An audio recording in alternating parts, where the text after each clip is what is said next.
Old Malda कालचंद high school के हमारे युवा साथी और यहाँ उपस्थित हमारे सारे भाई बहन, आज हमारा सौभाग्य है यहाँ कि मैं मालदा की उस भूमि पर जहाँ, जैसा हमने अभी गिल साहब को सुना कि यहाँ पर हमारे गुरु तेग बहादुर सिंह जी का चरण पड़े थे। जिस जिस भूमि पर गुरुओं की चरण पड़ी है वो पवित्र भूमि है, वो तीर्थ है। और हमारा यह सौभाग्य है कि आज हम उस तीर्थ पर खड़े हैं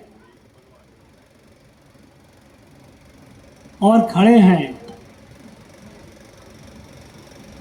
एक याद में, एक मेमोरी में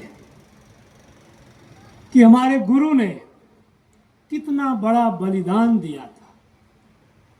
गुरु तेग बहादुर सिंह जी ने कितनी बड़ी शहादत दी थी, और वो शहादत किस लिए दी थी? जिस कारण से उन्होंने शहादत दी थी वो कारण हमारे लिए, उस कारण को याद रखना, उसे विस्मृत नहीं होने देना, यह हमारा कर्तव्य है। साथियों, हम सब जानते हैं कि भारत एक अनूठा, एक यूनिक राष्ट्र है। भारत का मुकाबला, भारत की तुलना विश्व के किसी देश से नहीं हो सकती। भारत का उद्भव, भारत का जन्म हमारे ऋषियों की तपस्या से हुई है, लेकिन भारत का बचाव, भारत का रखरखाव हमारे अनेक शूरवीरों के बलिदान से संभव हुआ है। और उस बलिदान में लगभग 400 वर्षों तक सिख गुरुओं की जो का योगदान रहा, उसे हमें कभी विस्मृत नहीं होने देना है।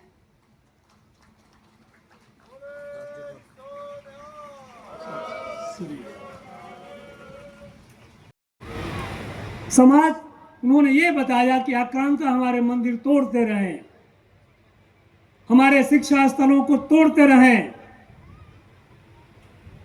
हमें निराश नहीं होना है, हमें हताश नहीं होना है, हमें संसार से भागना नहीं है, हमें धर्म से विमुख नहीं होना है। गृहस्थ रहते हुए, पारिवारिक रहते हुए, सांसारिक रहते हुए हम धर्म और संस्कृति से जुड़े रह सकते हैं। इसका मार्ग हमारे परम पूजनीय देवतुल्य गुरु नानक देव जी ने दिखाया। और गुरु नानक देव जी स्वयं मेहनत करते थे। जैसे हमारे वैदिक ऋषि, कोई सन्यासी नहीं होता है। वैदिक कालखंड में जितने ऋषि थे सब गृहस्थ थे, सब खेती करते थे, सब अपनी जीविका का उपार्जन करते थे और साथ साथ शिक्षा का प्रचार प्रसार भी करते थे। उसी तरह से गुरु नानक देव जी ने यह शिक्षा दी कि गृहस्थ रहते हुए हमें धर्म का अनुसरण करना है और जीवन को आगे बढ़ाना है। वो बड़े मेहनती थे, स्वयं की जीविका उपार्जन वो खुद करते थे, मेहनत से करते थे, और अपने लिए ही नहीं, और वो कोई लिए भी उदारता थी उनमें। और यह परंपरा जो चली, उन्होंने आडंबरों से, जात पात से, ऊंच नीच की भावना को उन्होंने खत्म किया। जो हमारा समाज खंडित हो चुका था उसे एक किया।